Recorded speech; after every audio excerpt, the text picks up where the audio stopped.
Hello, Widowhood. Our guest today is Mr. Jason Clawson. He has a journey to share with us.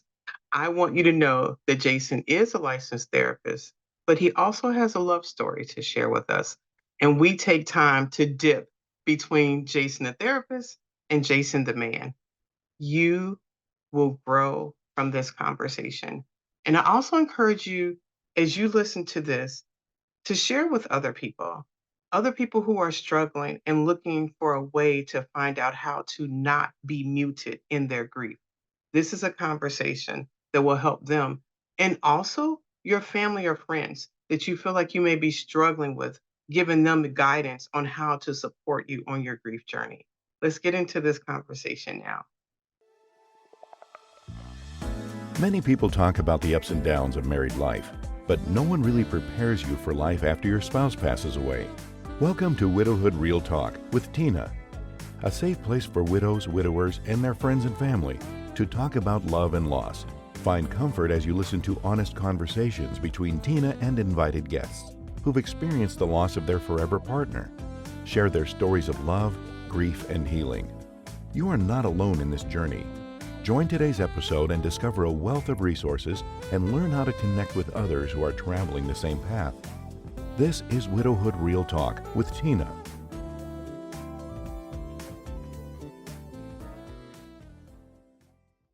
Hello, Jason. Hello. Hi. Welcome to the Widowhood. I'm excited to be here. This is exciting. Thank you so much. I'm excited to have you here.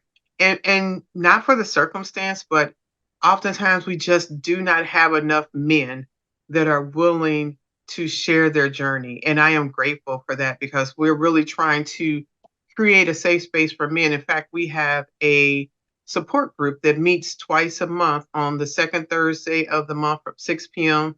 Eastern Time, exclusively for men support group. So that part is really important to our organization. So thank you for being here. And with all that good energy too. Yeah, yeah. I've been resting up for it. Cool. So where are you at in the world right now? I'm located in Utah. Utah. Okay. Yep. And how did you find yourself there? Were you born and raised there or relocated?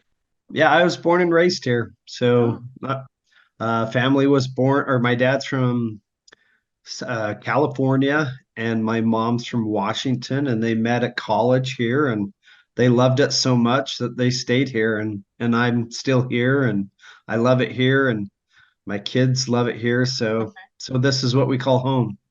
Now, do you live like in the same hometown you grew up in or moved in a particular area or? No, I live about 10 minutes away from my house that I was born and raised in. And it's just kind of circumstances of just that's how close we are. And it's been a big blessing for us because I've been able to help my family and my mom and dad. They've been able to help me through my journey of when my wife got sick with cancer, as well as when my mom got cancer. I was able to kind of reciprocate Mm, and give back to my dad and my mom the same energy and love they gave to me when I was going through my journey. So I feel like a blessing to be so close by and to be an instrument to be able to help mhm. as well as to receive help from them. I can relate to that. My mom and sister live next door. To me, Oh, cool. family is everything. So That's you awesome. mentioned your wife. What is her name and how did you guys meet?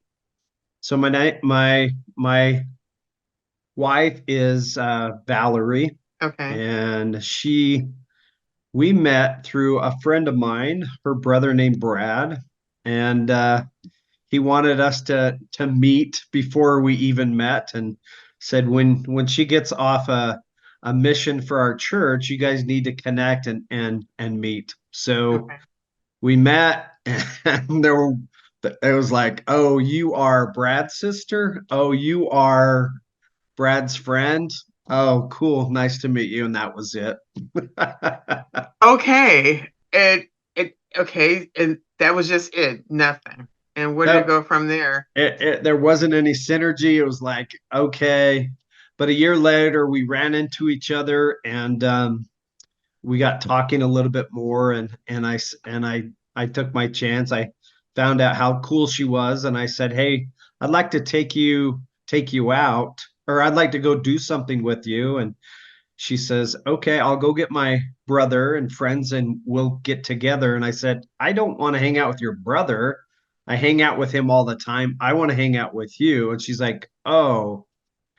And then we made plans for a date, and later that night I get a message that says she has something and she canceled the date.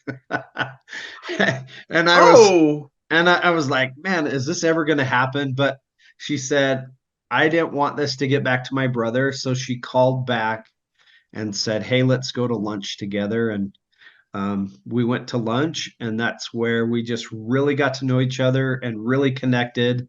And that's where our relationship started. Mhm. about what year was that? That was about, what was that? 2004, 2005. Okay. Yeah. And so how long did you guys date? Where did it go from there? We dated for probably, let's see, we got married in December.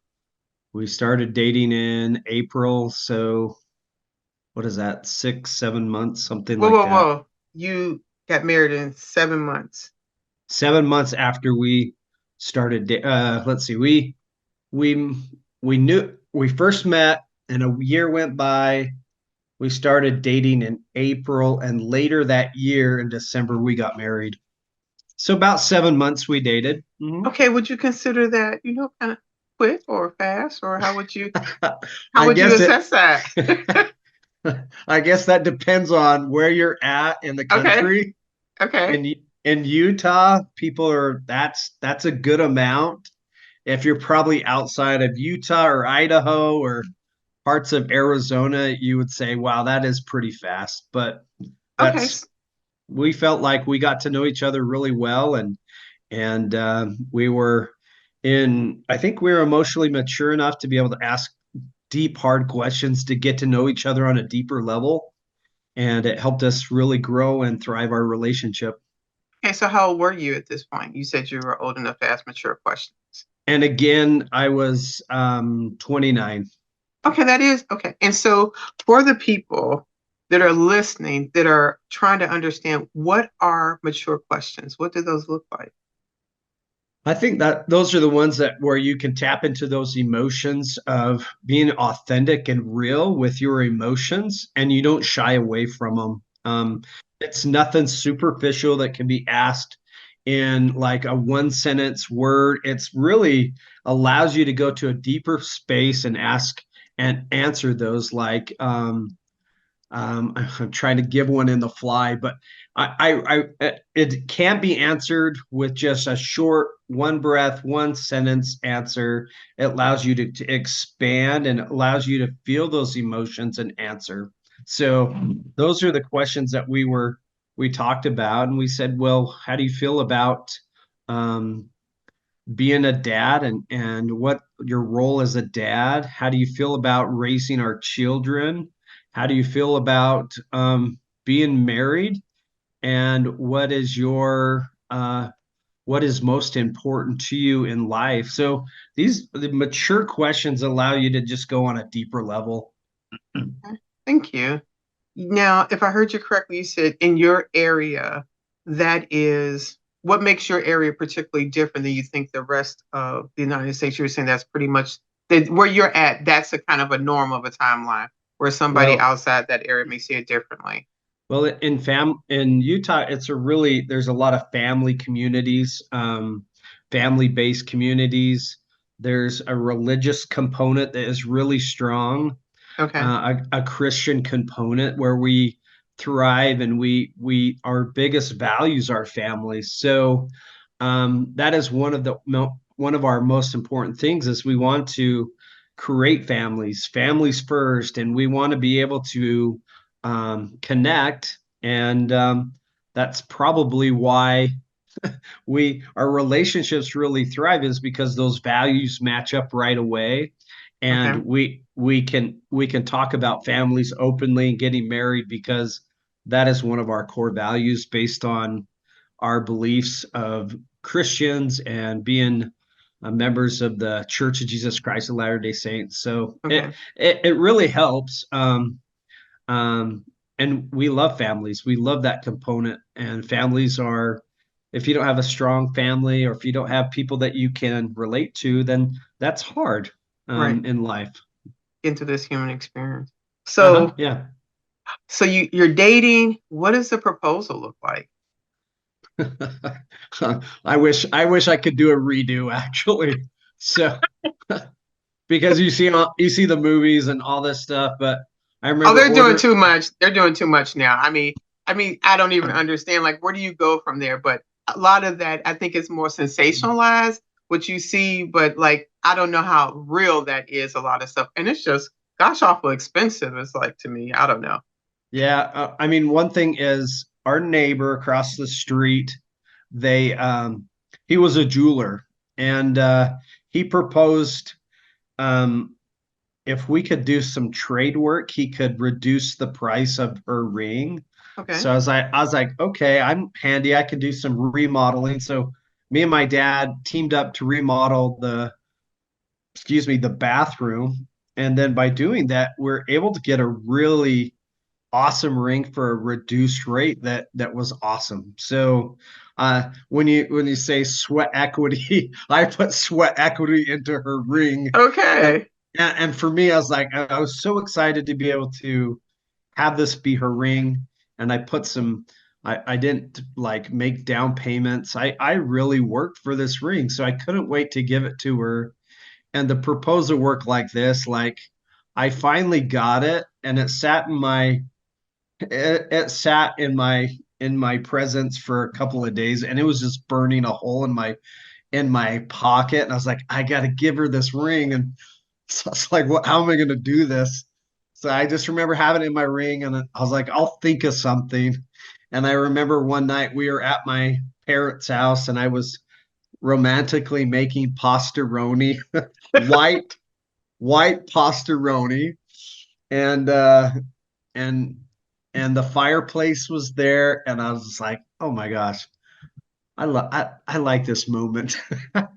So I walked over there and I started dancing with her and she looked at me and she was like, what are you doing? And I was like, I'm just enjoying this moment together. And I spun her around and then I got down on one knee and I pulled out the ring and she goes, oh my gosh, you have the ring? And I said yes, and I proposed to her right there. Yeah, over pastaroni. And obviously she said yes. Yes, she said yes. Yeah. And what was the wedding like?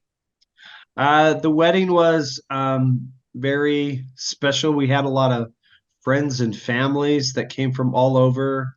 Um, Felt like through the years we've connected with a lot of people in our lives, and one of our values is helping and serving other people. So that has always been close to our heart. So when you do that and you make that a big part of your life, people come want to be a part of your life. So a lot of people showed up to be at the wedding and to support us and say we care about you.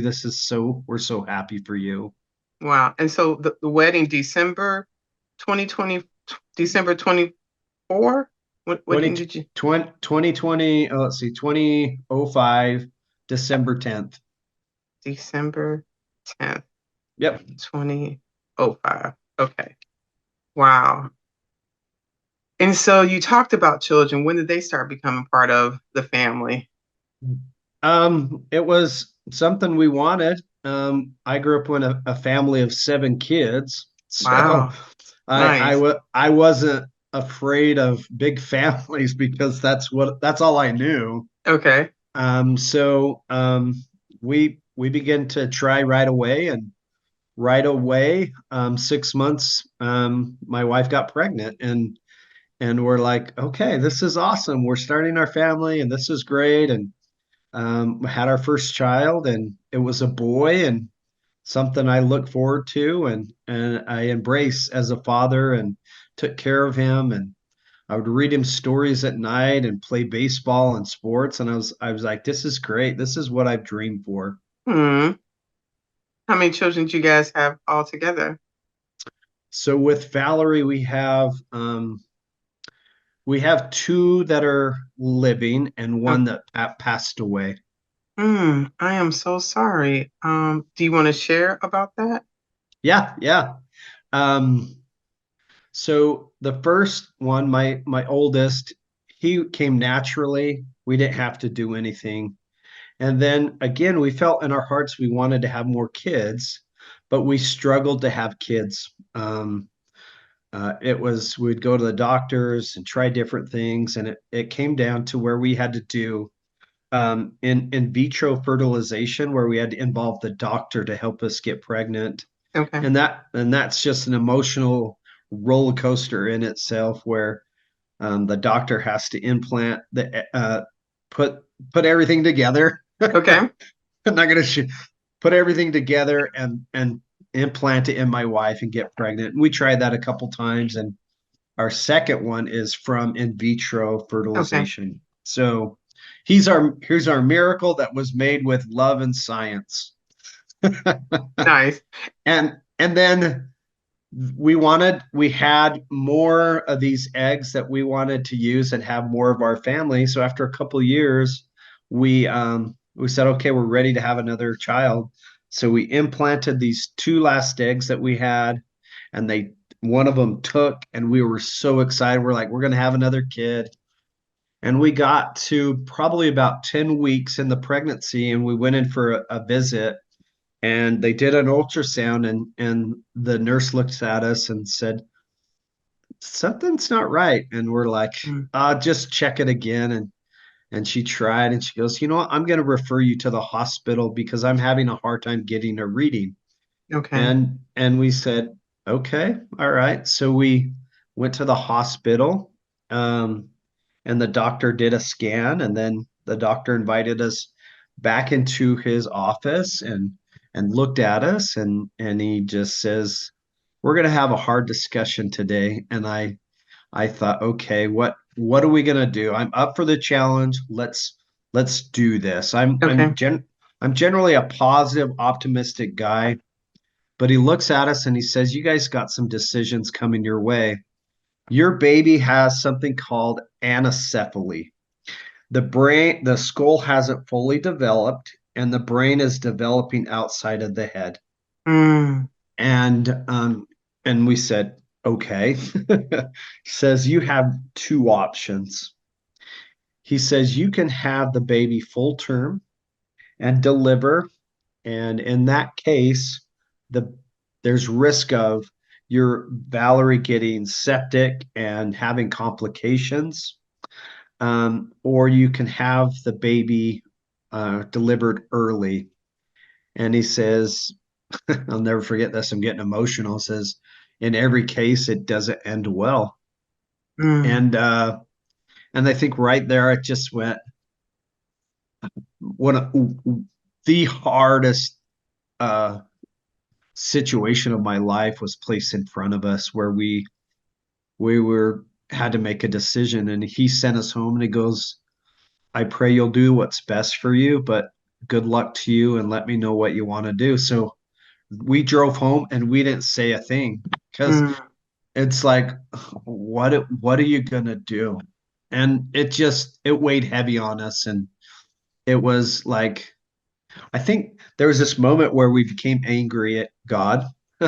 It's like, how could you do this to us when we were being great people, and we were helping people, and we were doing so many good things, and here God says, here's your challenge. And mm. it didn't seem fair.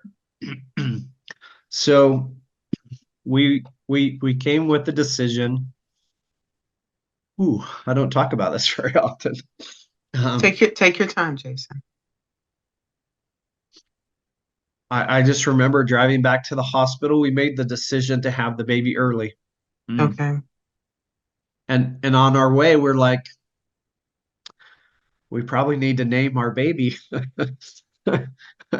um, so we in the car on the way to the hospital, we're like, what should we name our baby? And what came to mind was a family name. My mom's maiden name was Hewlett, so we said Hewlett is what we're going to call our baby, Hewlett Clawson, and call him Hugh. Mm, And had that special moment that that's what we were going to call him. And I just remember going in the hospital, and it's so surreal because you're going to the hospital, and most people that go to the hospital is such a happy event, and just family come and celebrate it. And it was so different from that. It's like you're going to the hospital and you know you're going to have a sad event. And it's just like, I don't want to do this, but I wouldn't want to be anywhere else in my life. And so we sat there, and there was a heartbeat at the beginning. And we said, well, we don't know if the baby's going to be born alive or dead. And my parents were there, and my wife's parents were there, and we just waited for that special delivery. And the baby was born, and the baby was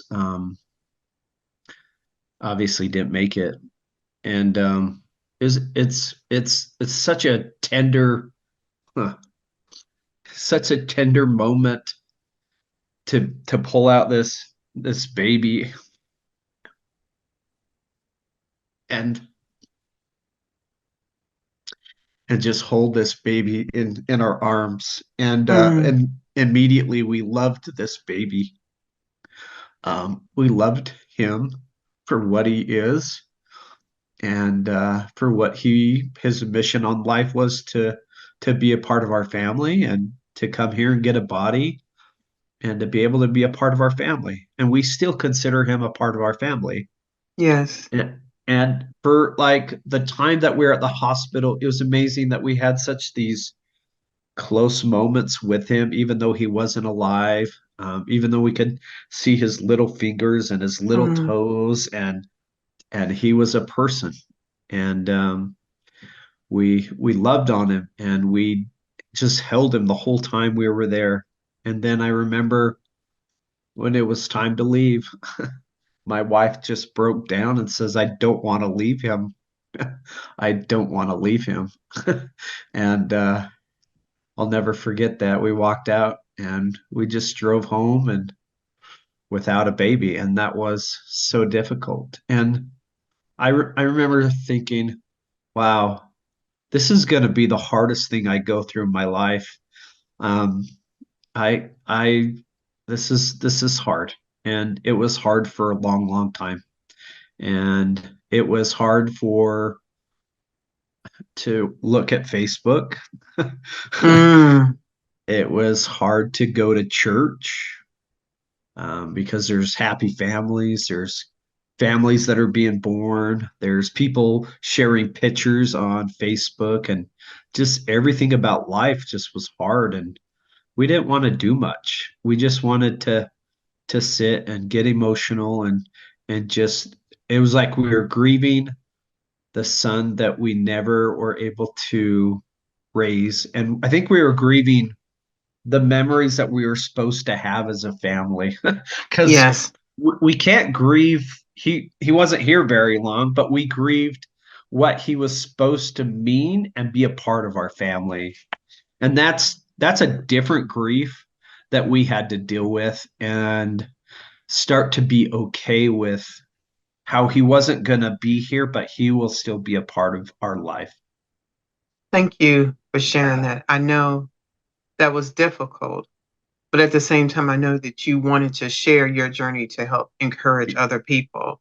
Yes. And when we do that, it costs us a price to do that. We don't share our journey. And when we relive that and have those moments and recapture, is sometimes we're like, we're right there for a moment and it is painful.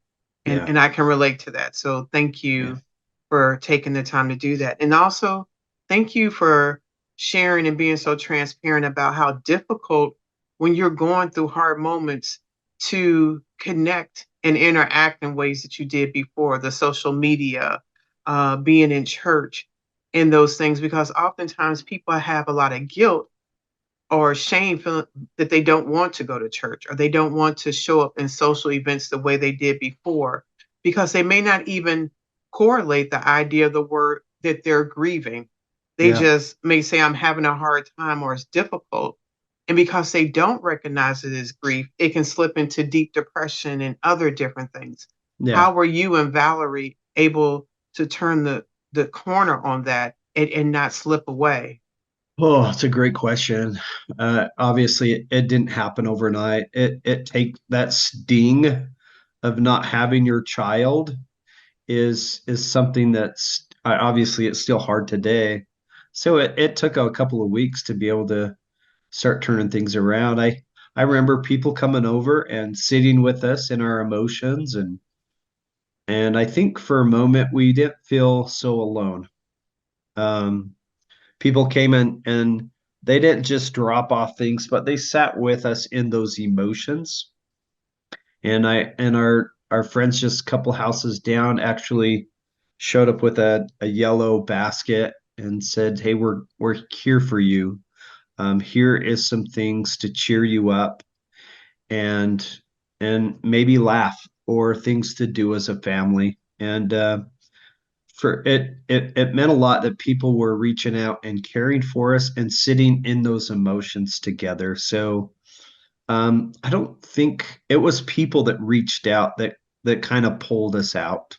Um, Obviously, me going back to work in a therapy environment is probably not is very difficult and hard. So for me, I think what helped me, um, I remember, I don't talk about this as much either. I remember going through this emotional difficult situation of my life, and I remember holding on to, and I was so fearful of people it getting out and my clients worrying about me and not being able to worry about their work.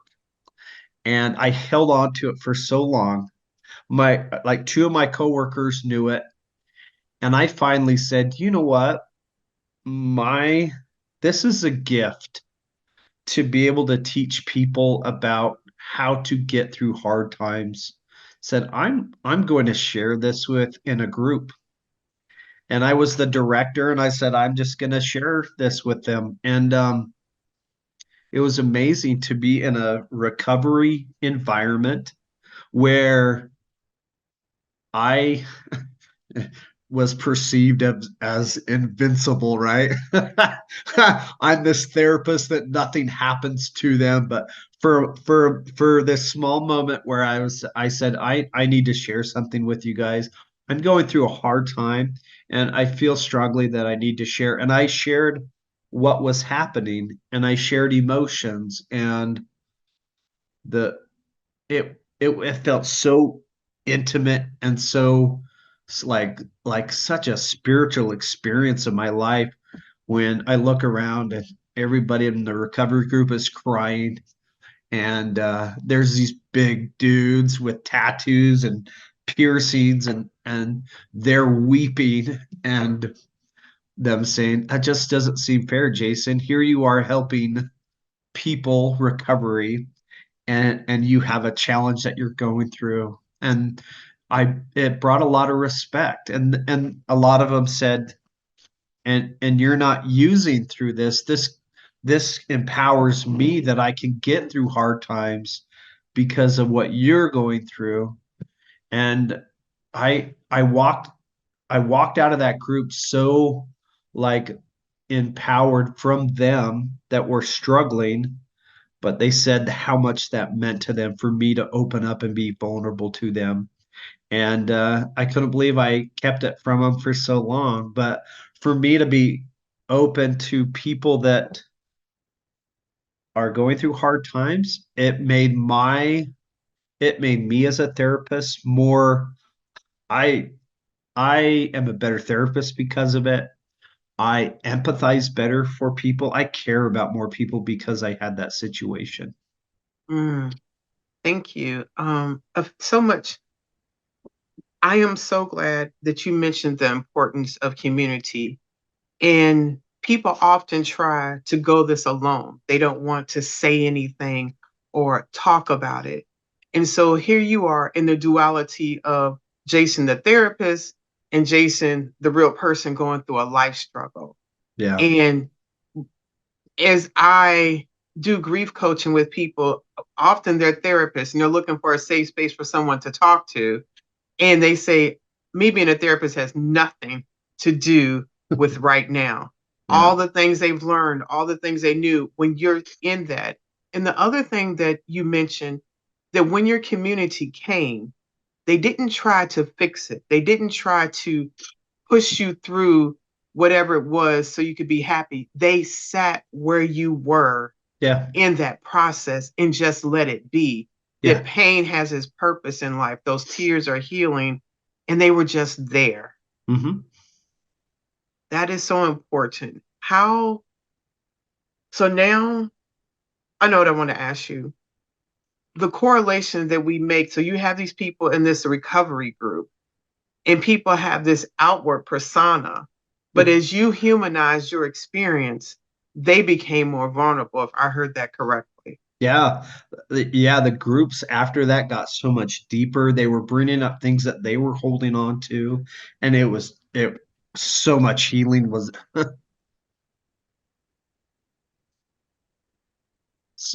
so many lives were changed from that experience. And that means the world. I mean, I got a text the other day from one of them and says, "Hey, I just want to let you know I'm 5 years sober Mm. because of who you are and what you have shared." So that's what you do is you are authentic and transparent, and it invites people to do the same thing, and it invites people to be brave so that they can follow your example. And it's so hard. It sucks. You don't want to do it. You don't want to take off this, for me, mask of masculinity and just be raw with my emotions because of how I will be judged or who people will think I am, but I don't care. Like I care about people, and I care about people's heart and wanting to find happiness again. And that is important. In masculinity, there's strength in being transparent. I think it's harder to be vulnerable. That Yeah. strength in that process. Yeah. I want to pose this question. The people said that you're going through this and not using something. It Uh-huh. made me think about how grief without the proper coping skills can lead into very demonstrous ways of trying to manage it. Uh-huh. Can I put on the Jason therapist hat and talk about, yeah, just for a moment? I want to go back to Jason, the dad, the wife. I mean, Jason, the father, the husband. But since you mentioned that, can you expand on how grief can catapult into something else and what bad coping skills and good coping skills are in managing grief?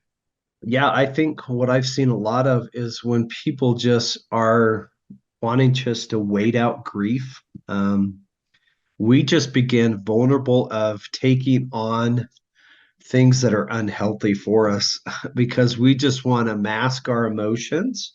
We just want to numb out, or we just want to forget what we're actually experiencing. And the emotion is the teaching. The emotion is the processing that we need to feel. But a lot of us will turn to social media where we spend hours and hours just scrolling, or we'll watch TV and we'll binge watch because that forgets our emotions. We're able to be someone else and we're able to check out of our emotions.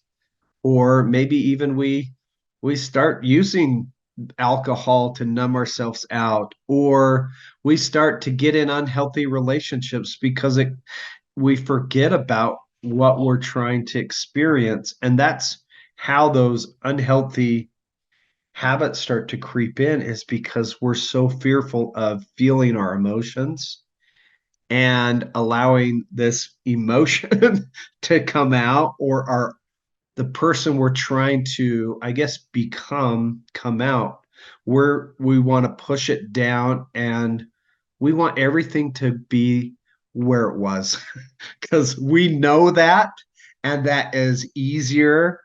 This coming up and feeling it, many of us haven't experienced this, and this is hard to feel, and it's overwhelming, and it's like, get down, get down. What are healthy coping skills look like? What do healthy coping skills look like? I guess it depends on the person. Okay. Um, I think a healthy coping skill can be something that allows you to feel emotions, and it's kind of like riding out a wave. Um, One coping skill that me and my boys were able to engage in is I got canvases for my boys and some paint. Um, and because in a house full of boys, we don't, newsflash, we don't communicate very good. But what we did is we sat around the kitchen table and we picked different questions that we wanted to answer, and then we painted it and we expressed ourselves. And for me as a dad, a therapist dad, that my kids don't like the questions I ask, I get it.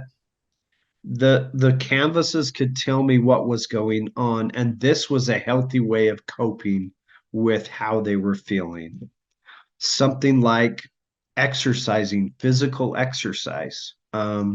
As we get out and we do our physical exercise, what can happen, if you allow it, is you'll be able to process some of those emotions just by doing physical exercise.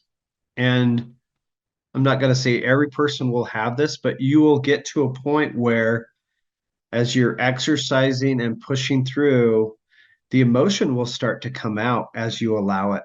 And that is a really good way of processing those emotions. And those are just two examples of being healthy. I could go into many things like meditation, mindfulness, journaling, um, healthy a routine and a schedule that allows you to go to bed at the same time and get really good sleep. There's a lot of things that you can do, but I think what's important is to be consistent with those healthy behaviors. Okay. If you're consistent, it'll tell your body that you're allowing it to be able to be consistent, and it's safe to allow emotions to come out. Okay. Thank you. Yeah. I'll now we can put back on Jason, the person hat.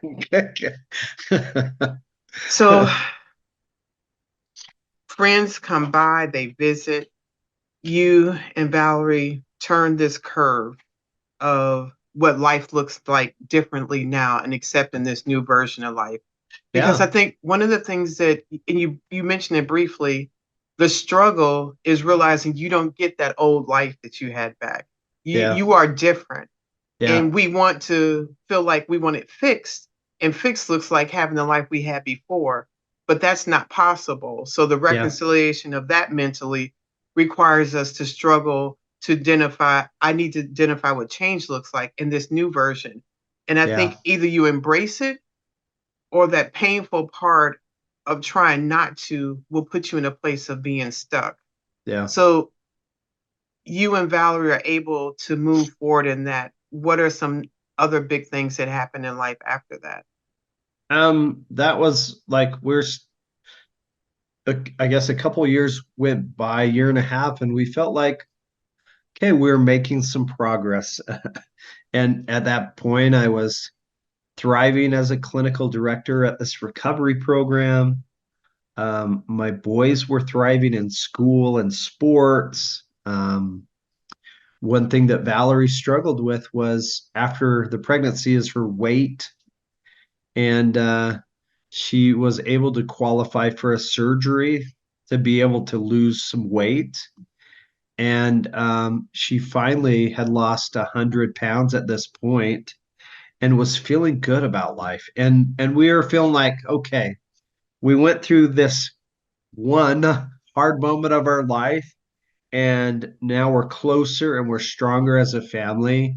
and we're able to kind of gain some momentum and get back to the life that we had dreamed about or anticipated. And even at this point, we felt like we started building a house that we were going to live in for a long period of time. So even though you have those hard circumstances, they don't hard doesn't have to last forever. But obviously, we have to lean into the discomfort of life. We have to grow through these emotions.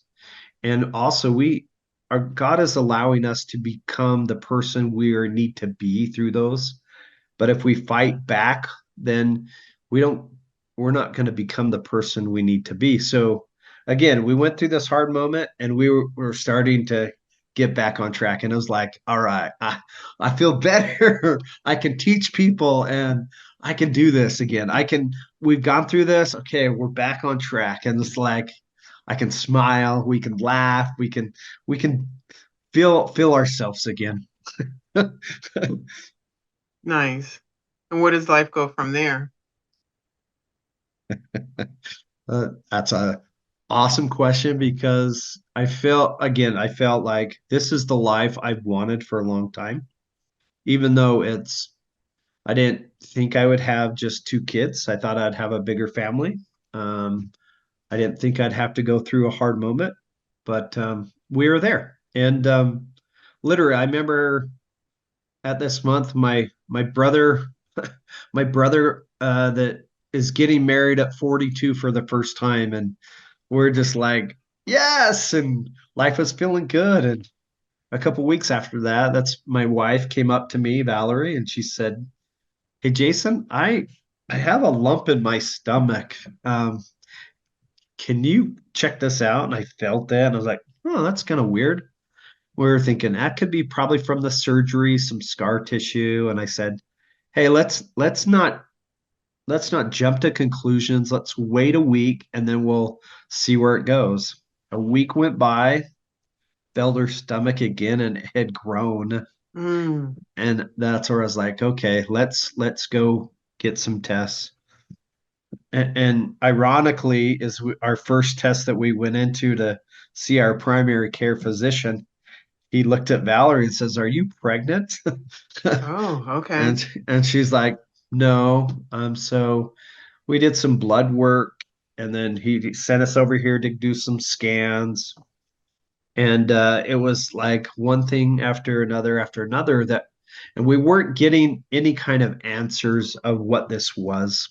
And we're just, again, I was like, let's hurry and figure this out so we can get back to our life that we've been living. Like we need to get back to where we were. About what year is this at this time in life? This is 2008. No, Okay. 2018. Okay. 2018. Yep. This is September. Yeah, September. Okay. And so we did some scans. Couldn't figure this out. And finally, we figured we'd go. There wasn't blood work wasn't saying anything, and the tests weren't saying anything specific about what was wrong. So we finally brought on a doctor that was going to do exploratory surgery and see what's going on. So we went up to the hospital. We're praying that it's not going to be very minimal, and then did a partial hysterectomy, opened up my wife, and I'm in the waiting room with my in-laws and my sister and her best friend. And doctor comes in and looks at me and says, "Jason, I'm so sorry, but we found stage 4 colon cancer." And again, like life was ripped from me. Life doesn't seem fair. Like, how could this happen? And my my life just got turned upside down again and thinking, how could this happen? And my mind just started racing. I'm thinking, what about my kids? Like, how are we going to pay for this? What about my kid? Like, what are we going to do? And Right. there's nothing you can totally prepare to have a moment like that. Like nothing where your life just gets handed to you, just something that is just hard to process at any time in your life. I'm thinking, I'm so young.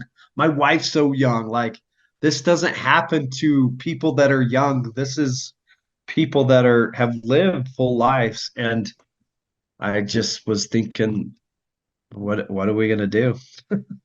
So like doctor says I'll when Valerie wakes up, I'll calm down and talk to you guys. But so again, she wakes up, she looks at us and she goes, "It's not good, is it?" And we just started crying.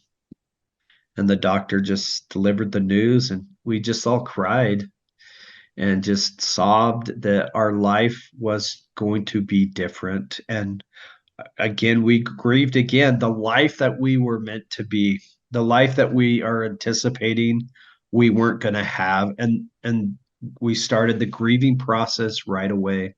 Anticipatory grief already. Yep, yep, yep. And I just remember my brain couldn't shut off, and the doctor was going down the hallway, and I just remember I was like, I need some answers. So I ran after the doctor. I chased her down and I said, "Hey, I need some answers. How long do we have? What are we gonna do for treatment? Like, what about this?" And she just stopped me and said, "Jason, you're gonna be okay." I'm like, "No, I'm not." And she goes, "Jason, you know what? Cancer has a way of enhancing your life. You're going to be okay." And at that moment, that's not what I needed to hear. Um, I just went, I don't want my life to be enhanced. I want my life to go back to where it was because that's what I know. That's where it's healthy. And that's my life. I worked so hard to get back. And again, it just didn't seem fair. It's like, how could this happen to me twice? Like, I lost a kid and now my wife has cancer. So I've had to do a lot of work with that Yes. because again, it's not fair. It's angry at God again, angry at the situation, angry that I was going to because the weight, I mean, as a husband, a dad, provider, the weight is heavy. And I turned down that hallway, and this heaviness just was so on my shoulders. And I just slowly walked back to the room. I was like, I got to put on this mask, and I can't show any weakness. I got to be strong for everybody because everybody needs me. And that's kind of my mentality. And I think that's what a lot of men do when they go through hard situations. They're the stoic mask. I'm not going to show any emotions because people need someone that's not going to do that. And they don't need someone that's going to cry and fall apart because they need someone that they can go to. And that's what I went to. And that was so heavy. And that is not an easy thing to do. Not at all.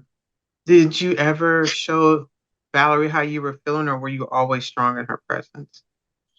I guess not until like a couple of weeks before she passed. Okay.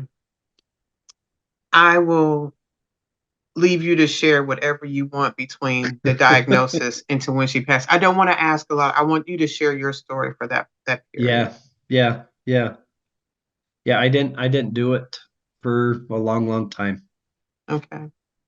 because I also wanted to keep my mask on for to be hopeful, right?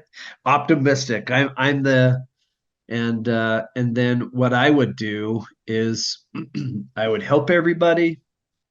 I'd go to work, help everybody at work with their problems, help my kids get to bed, tucked in, fed, take care of my wife, help her shower, get some medicine, get comfortable. And then I would go lay on the couch and I would just take off my mask, put it on the coffee table, and I would just sob. Mm. and just scroll through social media and just sob until I was so exhausted I would just fall asleep. And then I would wake up before everybody else. I would throw on the mask and then, okay, let's go do this again. Let's keep fighting. And it took so much energy and effort to be able to do that, but I felt like I needed to be that for people, and it's exhausting to be the caregiver. What I do now is when I go into a situation where someone has cancer or someone is terminally ill, I go right to the caregiver and I give them a hug and I said, "Are you okay? How are you feeling?" I go right and I just spend time with them because I know what it feels like. That can be as exhausting or even more exhausting than the patient that's going through that, because the patient gets so much energy and love and care and support, but the caregiver is the person that just has to just be okay with what's going on, do everything, feel everything, and that's why I go right to the caregiver. That is fair. Um, if I recall correctly, and hopefully I don't get this wrong. If they do, they have to take this out. But I believe you did a video about things to ask your mom or your wife. A video you did with Valerie. Am I remembering that correctly? Yeah, yeah. Do you want to share what that video was like? That seemed like such a very precious moment.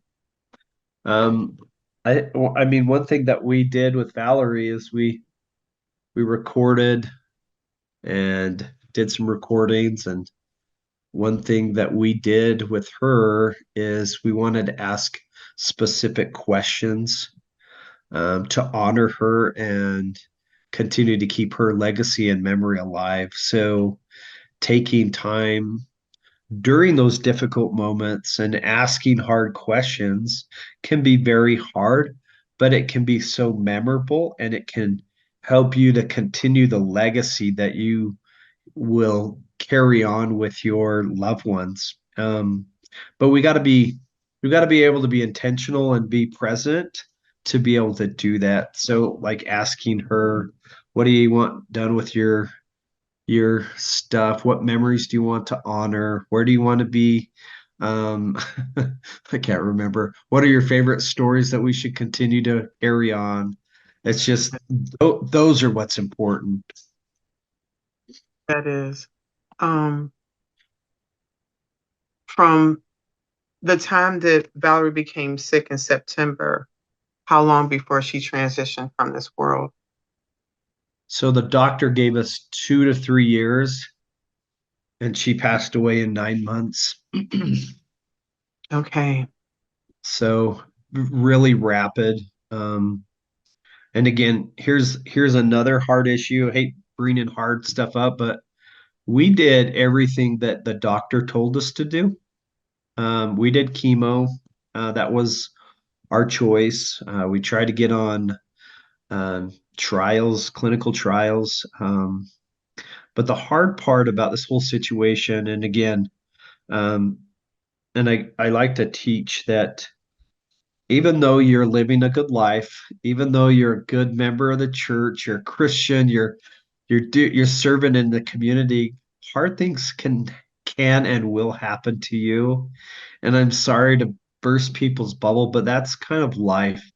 But in the But Bible, it says a man born of a woman days are short and full of trouble. I mean, yeah, we don't want to quote that. We don't want to find that verse in there. We want to find all the happy, but it's in there. It talks yep, about that yep, there's a time and season for everything. There's a time to live, there's a time to die. There's a time to rest and laugh. Those yeah, things are in there, yeah. but we want to focus on not those things because but they would kind of help prepare us, but I don't know if anything would ever prepare you for the death of a spouse, but it is not it is spoken about in the Bible. Yeah, it will never it's hard to go through. It So is. yeah, that 9 months was just a hard moment where we had to say goodbye, and we weren't ready for that. We were ready to live two more lives, 2 more years with her. Right. But what we found again was we are grieving the life we don't have with my wife again, and that was very difficult. And I think what was one of the hardest moments is obviously at funerals you get this rally, the support and love for people, and I think what people don't understand is when the funeral's over and everybody's gone back to their lives, you wake up and those are the hardest moments. That's when you need people. That's when you need support. That's when you need things, people to come visit and sit in your emotions, because those are the loneliest and darkest days that people go through. And just sitting there and thinking, do I want to get out of bed? Do I want to go to work? Do I want to even be around people? It's just like those are the hardest moments that people don't anticipate. You are so correct. I am curious, p- did you see, well, I'm going to say this. When your baby boy died and now Valerie died, did people show up differently? Did they respond differently to you in those moments of grief? And if so, how? Or was it the same? I mean, it's different. I would say it's different. Um, I think people were more the same when the baby died because obviously they didn't have the relationship, so Right. they're sitting in our emotions and they're supporting us. But what I found with going through experiencing loss with my wife, obviously people knew my wife and had relationships and knew us. But what's so surprising is people I thought would show up the best and support me kind of disappeared. Were those the Um, people that were the closest to you? And I wonder because it may have been so hard that they didn't know how to be in that space in her absence and they and found and themselves distant. and I feel that way. And they were family members and friends, and I feel the same way. They didn't know what to do or how to show up, and they were impacted ways that I probably don't understand. So that's I give them grace on that aspect. But also on the other end is people that I didn't anticipate, man, showed up and maybe just the opposite. They didn't know her, but they wanted to be there for me. So it's interesting to go through death of a child that we didn't necessarily know versus someone we know. And people are showing up in different ways. But I think the best for people in this situation for me is I just wanted someone to just be by me and just sit in my emotions with me and listen to me. That's what I wanted. I wanted someone just to be consistent of sitting in my emotions with me. And that is hard because people want to fix it. They don't want you to be sad. They want you, but it just has to be. Yeah, This, you are uncoupling your life. You are unwinding. You're just trying to make sense like they really died and I am yeah, still alive. And you're yeah, looking at the other side of the bed. You're looking at the cup they drank coffee or cocoa or tea out of. And everything is just, you're just in this quasi place. I mean, they call it, this mental fog, this grief fog, the brain has trauma, yeah, and you're trying to put life together and it takes time. yeah. And now and also you have these two young boys and you're putting on this mask because you're trying to, and I'm guessing you're putting on the mask because you've got to be the dad.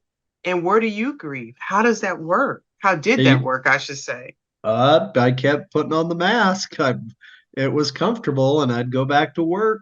I went back to work 9 days later and figured if I can help more people, it's going to help us grieve. But you know what? It was frustrating, overwhelming, and Was there a I collapse where you said, I can't do this? Or were you able to just to pull that off and still doing it?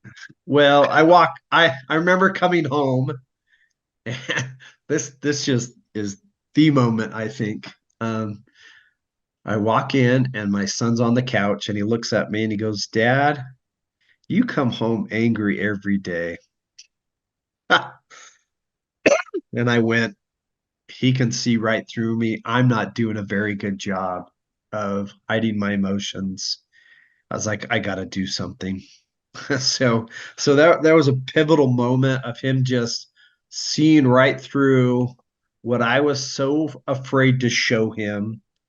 And I thought, man, I got to change in order to be able to help my son help me through this process. So I think that was a moment that triggered um, shortly after I was at work, and I thought I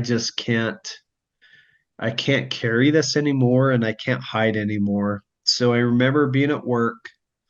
I remember going on my lunch break, and I went to my a church parking lot, and I pulled out my phone, and I was like, I started sending a message to, I think there's people in my neighborhood, people in my church group, people, my friends. And I said, hey, can you guys come over to my house? I'm just struggling and I need some help. Will you come at 7 o'clock? And I would love to let you in on how I'm feeling. And I sent it and I went, okay, let's see what happens. And got off work and waited around till 7. All of a sudden there's a knock at the door, and my initial manly went, oh no, I'm going to have to start to talk. Like they came. Oh my gosh, what do we do now? I'm like, I can't retract it. And I was like, okay. And I thought, okay, the pain that I'm experiencing now is nowhere the pain of sharing and opening up. So I can do this. So in my living room, I called my own intervention. And I just took off my mask and I started just opening up and crying and telling them how hard it was. And what was amazing, what I found was people, I think, and this goes for everybody, is people want to help those that are grieving, but they don't know how a lot of the times. I had these people that were wanting to do something, but they didn't know how. And I think part of that was me having the mask on.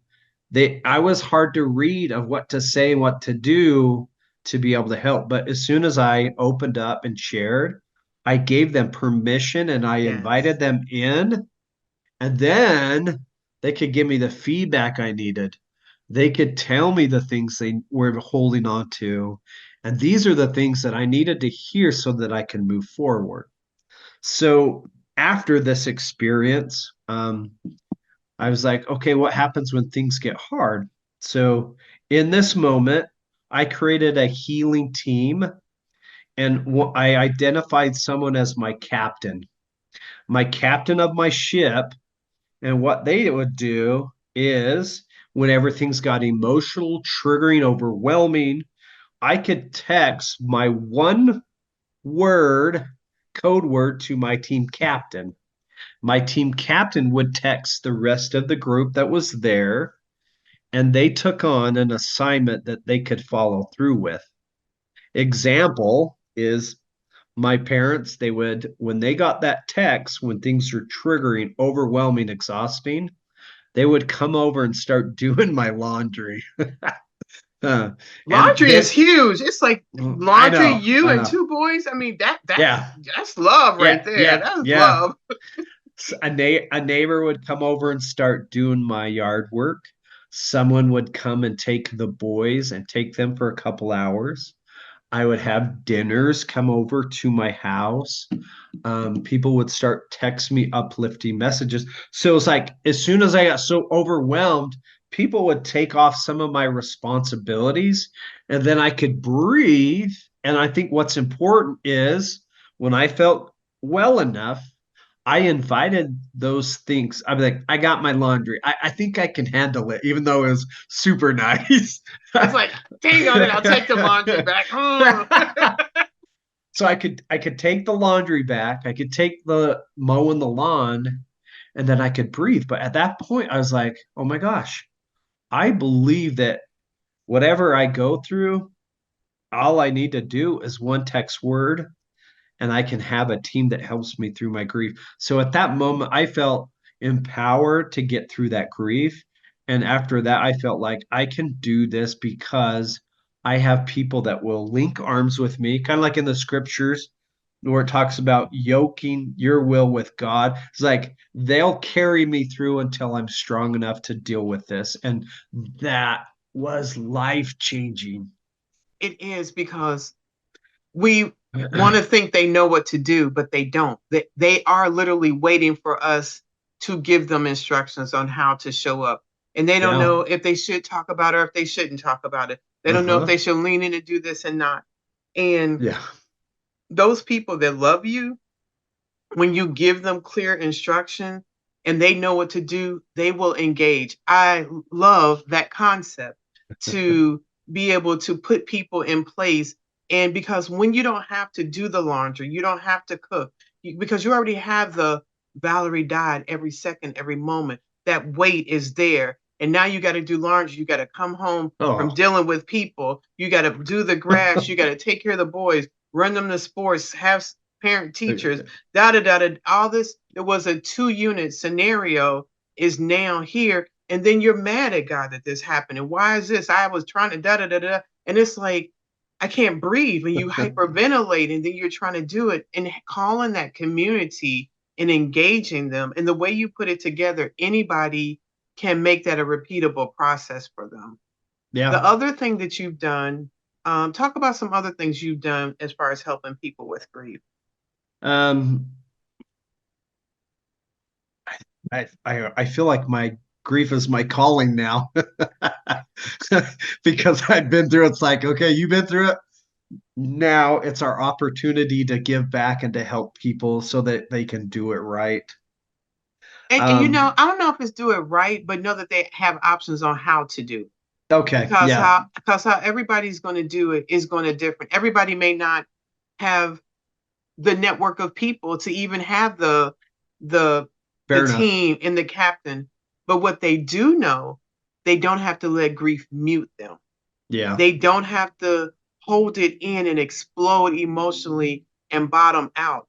What it yeah, may look like for someone that has been very much an introvert, and them and their spouse were everything, they may be able to say, I can talk to a stranger at a work conference and I don't have to hold it inside.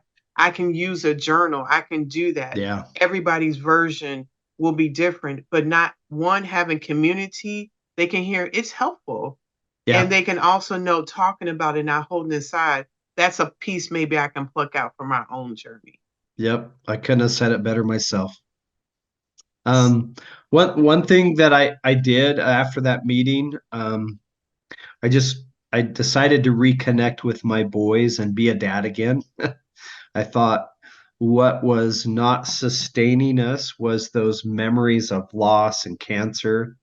So I felt like I needed to connect with my boys and make some memories with them Mm. and enjoy life. And so I stepped away from therapy for the summer. And the first thing I did was make a bucket list for my boys and me of things that we could do together, as well as incorporating the memory of my wife in those events, because that and then connecting with my boys could be just so memorable for them and something that they could live on because of those memories. And one of those fun things that we did was a lemonade stand.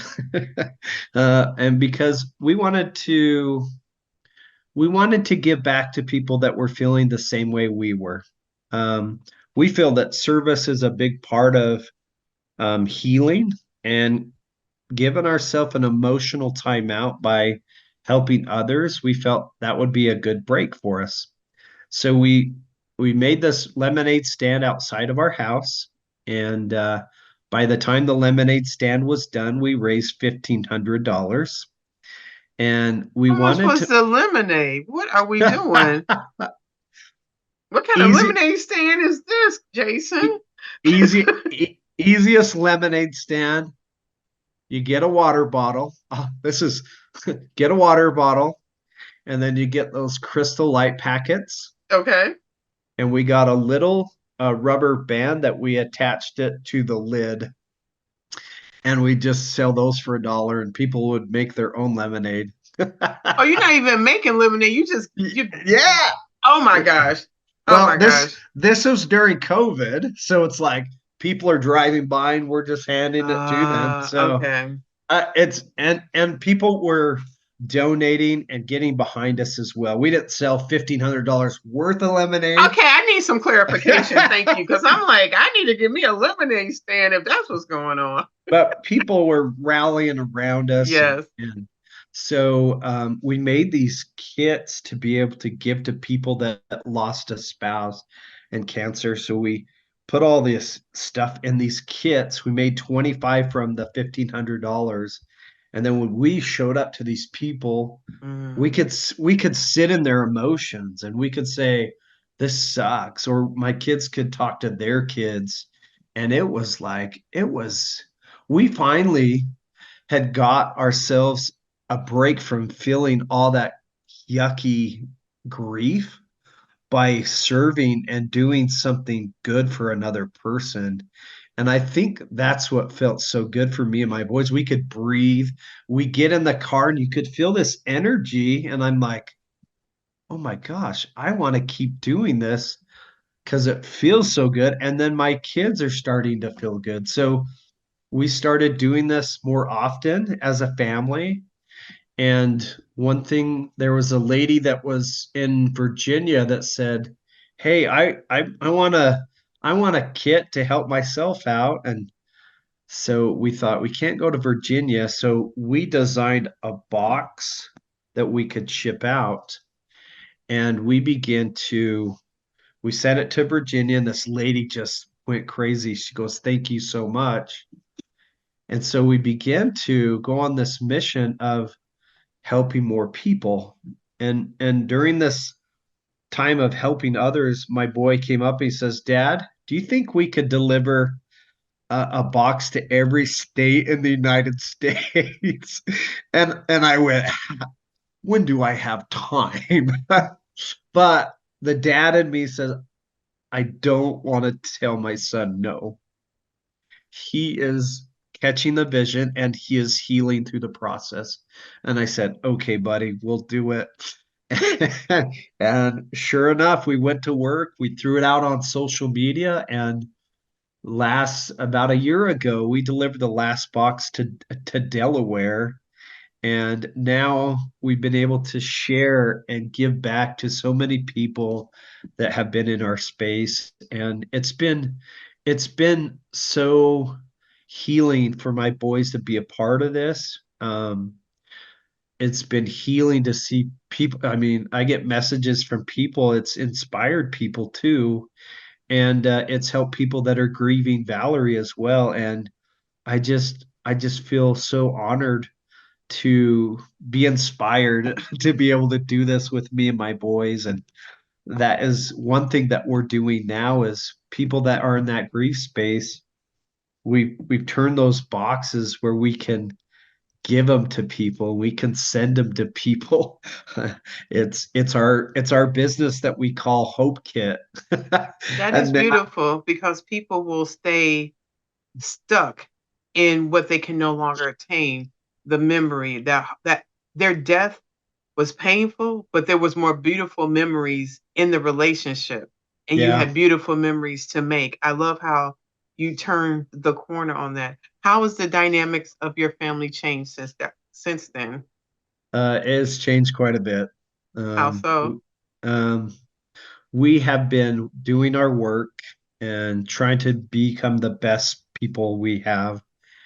And by doing this, I got connected to a girl named Kirsten. Um, a side note is when I got ready to start dating again, my son, oldest son, helped me set up my profile. And we did it together, and it we were able to invite people into our lives. And one was Kirsten that I began connecting with and talking with. And she also had lost her spouse from cancer as well. Mm. So you can imagine that we shared a lot in common. her spouse from diagnosed to death was 9 months. So there was a lot of similarities with our situation. And from the first conversation we had, we knew we talked for 3 hours and we knew we had something special. And we had this synergy and this connection that was so deep right away, and it felt so healing in the process. So Mm. we we met on, or we swipe right. That means you got connected on, you matched on social media And what year on was the that where you met her? uh what's 20, what was it, 2021, Okay.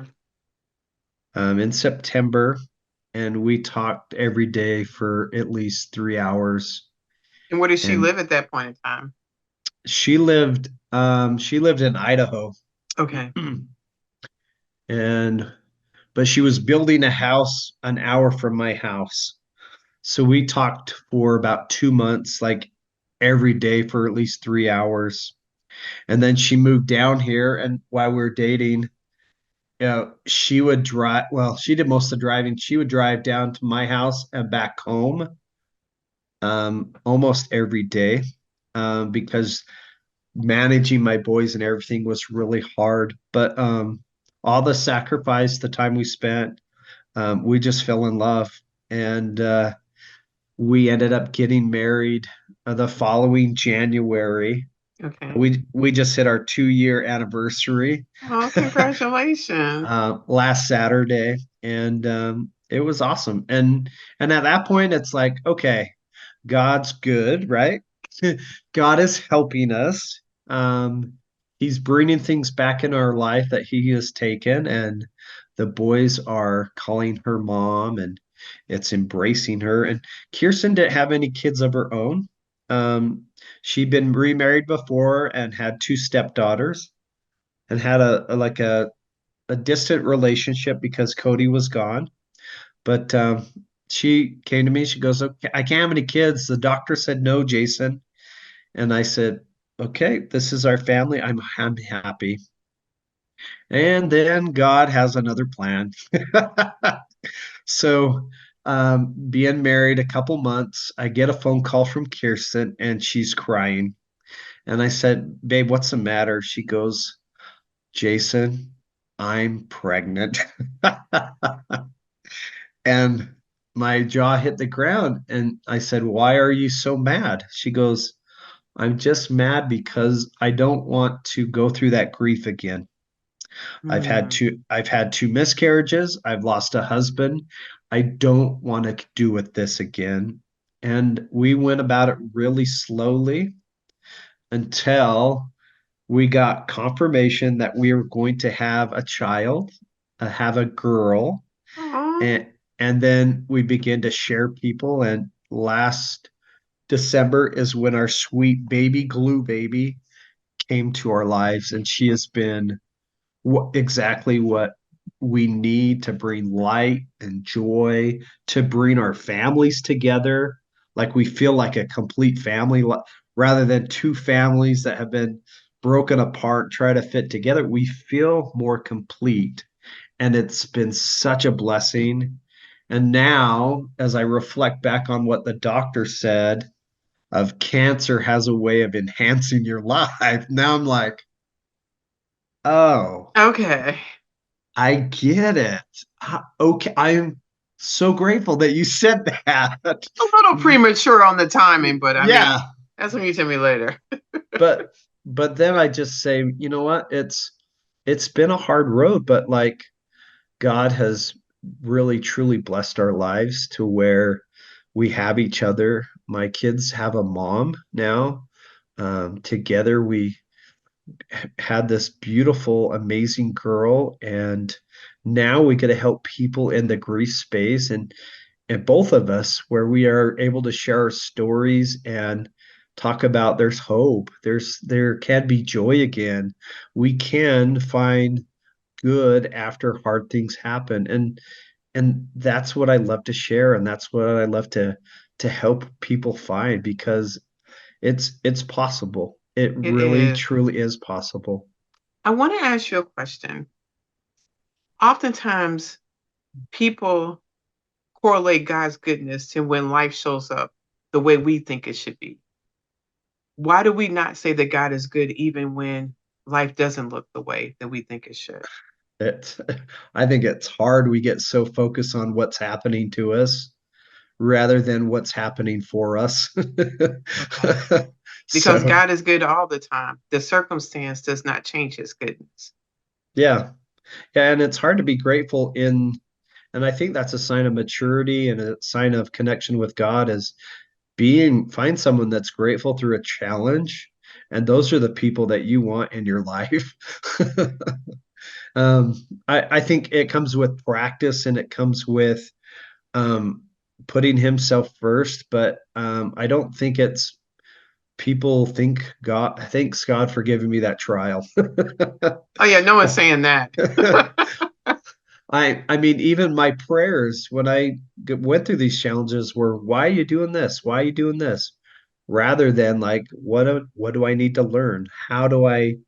Who do I need to connect with through that? So it's a Mm, process, and we got to get better doing that, because that's how God teaches us, and that's how he helps us through the trial when we come to that realization. okay. I have two questions for you. Okay. What gives you joy? Um, I think joy today is my family gives me joy. And when I share my story and it connects and it helps someone, that's what gives me joy. When someone comes up and says, "Thank you for sharing that," that's exactly what I needed to hear. And I'm just like, it's my gift to you. Mm, thank you. If you could pick any time in your life and you could go back and talk to Jason, what time would you pick and what would you tell him? Oh, I'd talk to him right when my wife got diagnosed. Yeah. Yep. I needed Jason to give me a pep talk. Okay, Yep. That's where I would go. that is fair. I have asked you a lot of questions. Any questions you have of me? Um, who is through this grief process, who's been the one of the most influential people in your life? I I am one of five siblings, and we call ourselves the siblings. So if we're like one unit, we have obviously different personalities, but when my children or my nieces go, well, the siblings said, it's like the cohort. It's like, so I would have to say that sibling unit for me has been the most influential part because they have all, I could not say one of them did something without naming somebody else doing something. So I Uh-huh. would have to say my sibling unit has been that driving force for me. Oh, that's awesome. Huh. What about like what's the quote that drives your passion today for what you do? Um, Hope I don't get the Proverbs 2, 3 through 5. Trust in the Lord with all your heart and lean not to your own understanding. In all your ways acknowledge him, and he will lead and guide and direct your path. Uh, Because when I had a miscarriage on Mark's birthday, I thought that was going to be the most devastating thing. mm, And then when I went through breast cancer, I thought that was going to be the most devastating thing. And then being an ordained minister, sitting with a family when a mother died. And I thought that was going to be the most devastating thing. And that experience was about 1 month before Mark died. And I could look back and see where God had prepared me for what was going to be the mm, most difficult thing. yeah. Still not a fan of it, but I know he loves me. And I know he has been with me and guiding me in this process. Yeah. And I have to say, Tina, who you do not understand what everything is. And I Mm. have to rest in knowing who God is and that he does. And in that, realizing and keying into how much God loves me and knowing it changed for me the narrative. Mark's death is not something God did to me. The miscarriage was not something God did to me. This is part of humanity. These are Yeah. part of the life lessons. And when I find that people feel like the death of their loved one was an attack or it was something that was done to them, and they rest on, well, I was good and I did this. I remember when Mark died, and I could think of several people who had bad marriages or who I thought were not the best people. And I was like, this was a choice. Mm. I don't really get it, but here we Yeah. are. Yeah. But if I would have made it that God did it to me, I don't know where my mental state would have been over Yeah. time. Yeah.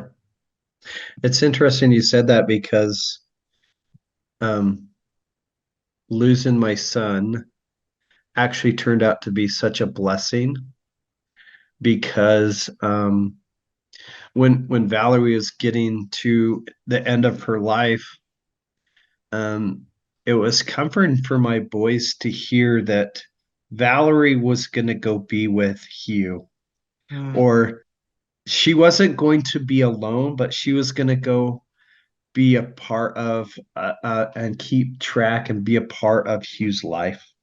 mm, So it was comforting because we could talk that she was going home to be with Hugh. And my boys have made mention that is comforting for them and that has helped them through the process of the grief.